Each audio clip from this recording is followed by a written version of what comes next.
morning students and welcome back to Akshara Beyond Infinity.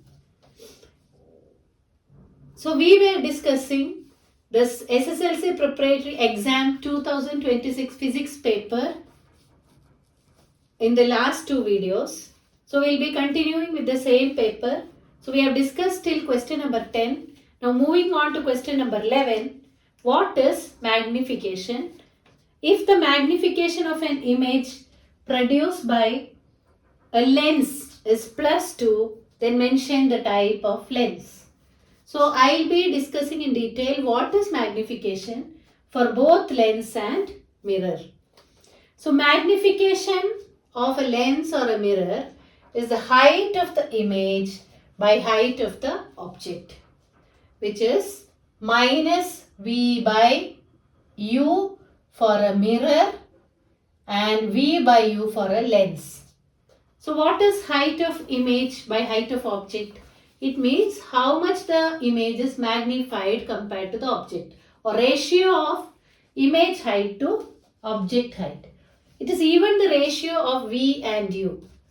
V means the image distance and U means the object distance from the center of the mirror or lens. So now we have for a mirror, if M is negative, that means image is real and inverted. If M is positive, the image is virtual and erect.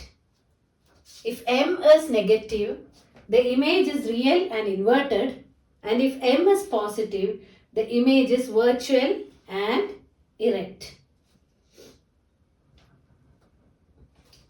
Now,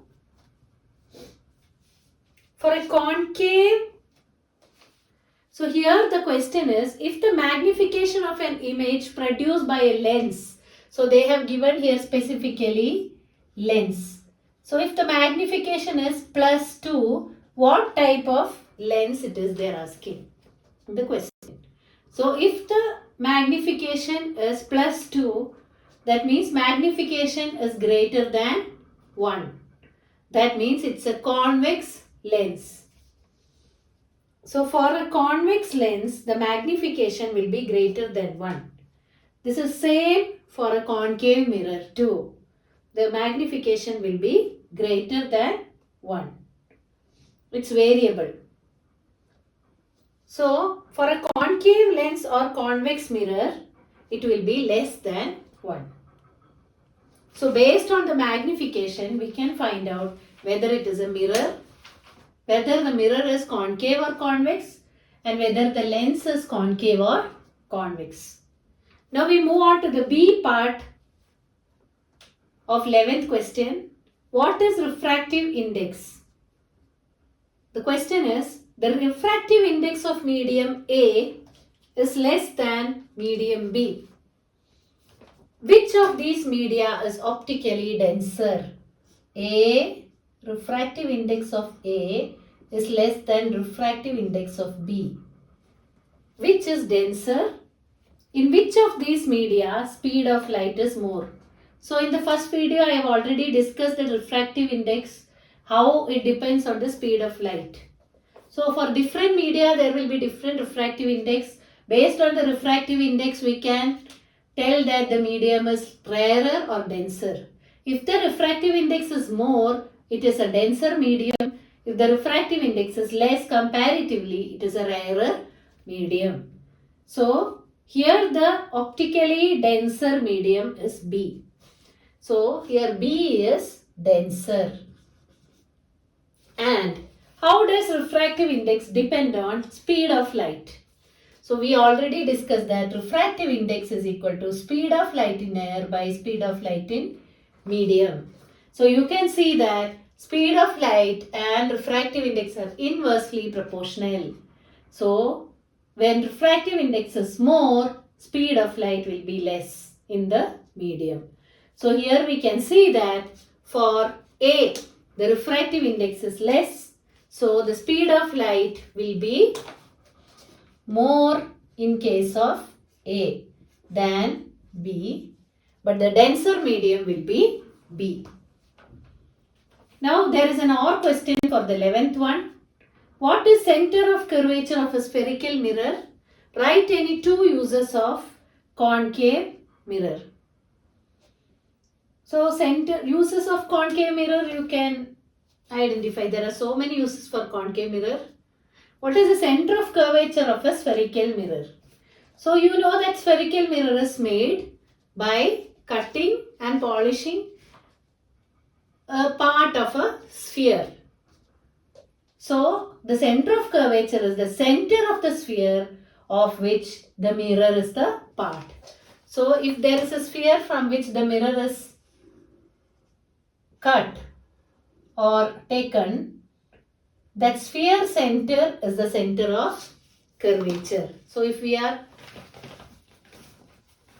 this is the spherical mirror, this part is a spherical mirror, then this is the center of curvature of the spherical mirror. Two uses of concave mirror. It can be used as shaving mirror. It can be used by dentists, then solar furnace, etc. Next we move on to the 12th question. Before that there is a B part for 11th question, or what are the laws of refraction? So laws of reflection and refraction are important. So laws of refraction are, first law, there are two laws for refraction.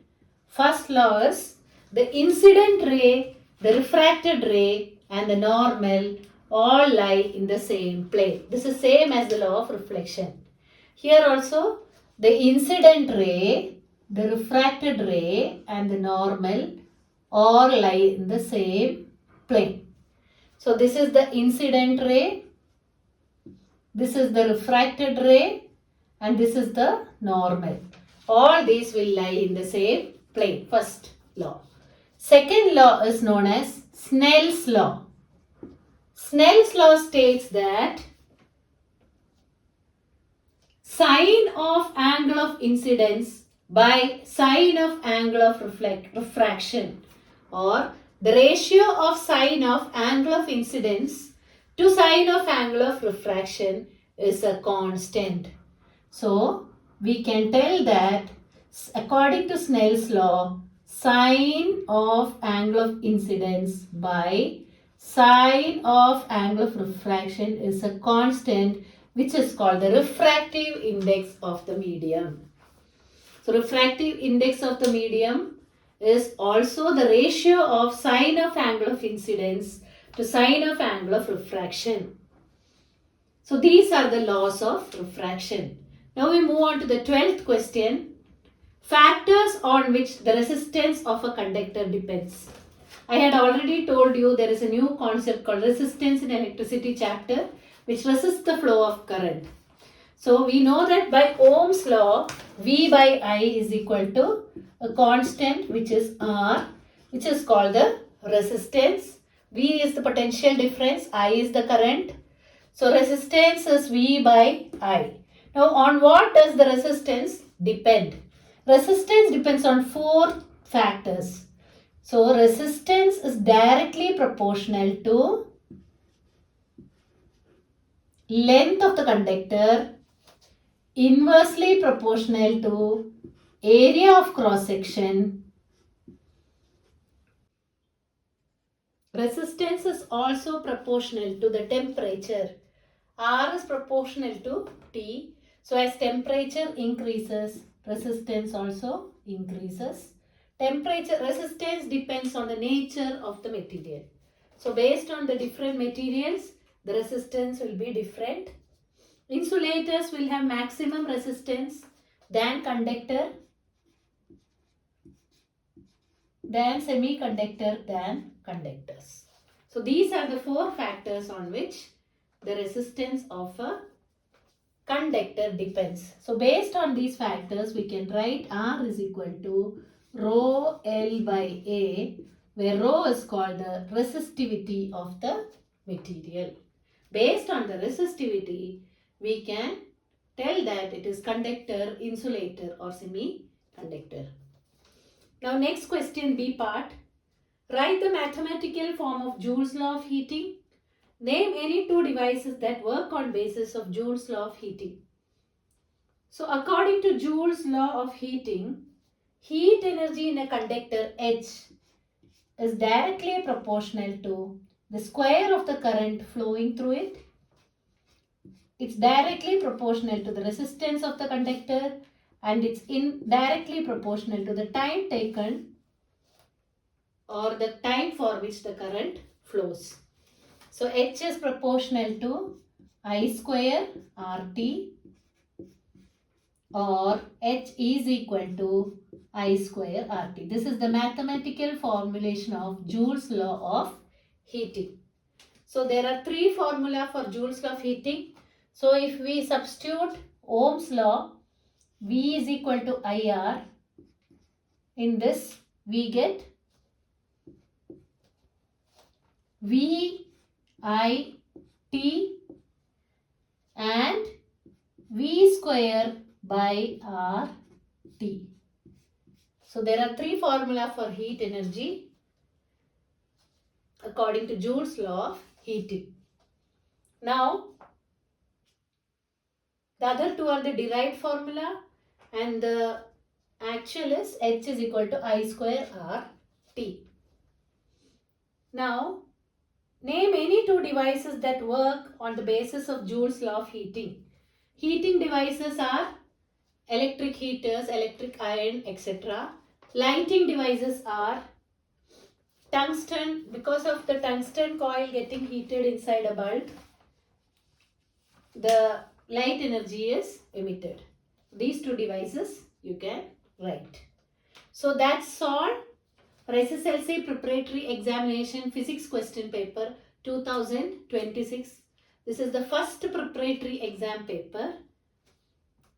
So hope all of you have understood the concepts. In the next video, we will be taking important concepts in physics. Thank you.